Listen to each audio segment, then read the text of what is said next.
life to date. This is a magical place, a place where the dynamics of positive and negative seem to exist in extremes. I remember walking across this yard on what seemed to be a random day, my head down, lost in my own world of issues, like many of you do daily.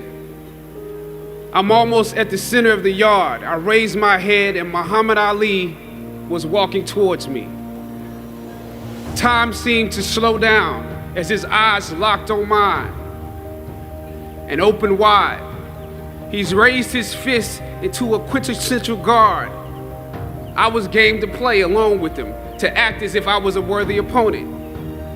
What an honor to be challenged by the GOAT, the greatest of all time, for a brief moment. His face was as serious as if I were Frazier in the Thriller in Manila. His movements were flashes of a past greater than I can imagine. His security let the joke play along for a second before they ushered him away, and I walked away floating like a butterfly. I walked away amused at him, amused at myself, amused at life for this moment that almost no one would ever believe. I walked away light, ready to take on the world. That is the magic of this place. Almost anything can happen here. Throughout ancient times, institutions of learning have been built on top of hills to convey that great struggle is required to achieve degrees of enlightenment. Each of you had your own unique difficulties with the hill.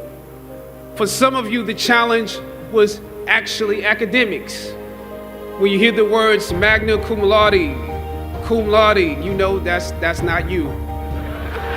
That's not you.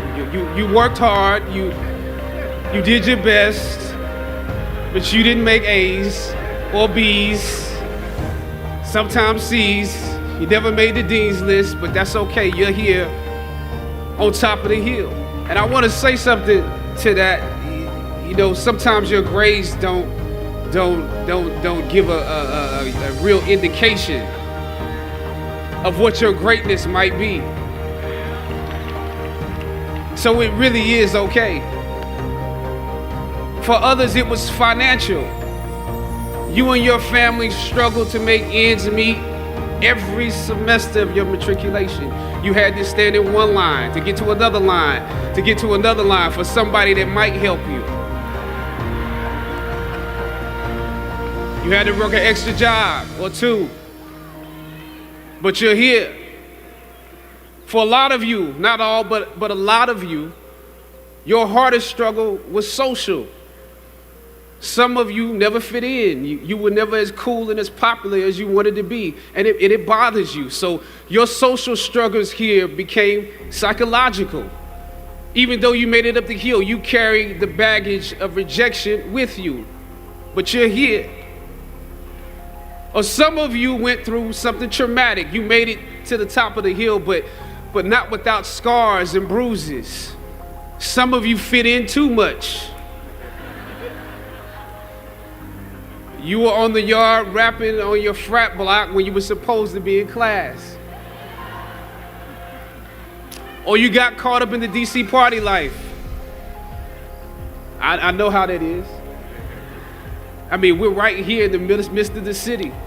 Sometimes you forgot you were in school. You probably could have graduated with honors, but instead you were getting an "oh yeah" degree today.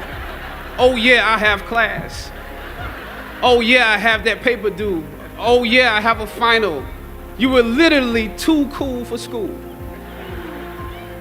You waited until the last minute to do your best work, and it's a wonder that you made it up the hill at all, because you carry the baggage of too much acceptance. Most of you graduating here today struggled against one or more of the impediments or obstacles I mentioned in order to reach this hilltop. When completing a long climb, one first experiences dizziness, disorientation, and shortness of breath due to the high altitude. But once you become accustomed to the climb, your mind opens up to the tranquility of the triumph. Oftentimes, the mind is flooded with realizations that were for some reason harder to come to when you were at a lower elevation. At this moment, most of you need some realizations because right now you have some big decisions to make. Right now, I urge you, in your breath, in your eyes, in your consciousness, invest in the importance of this moment and cherish it.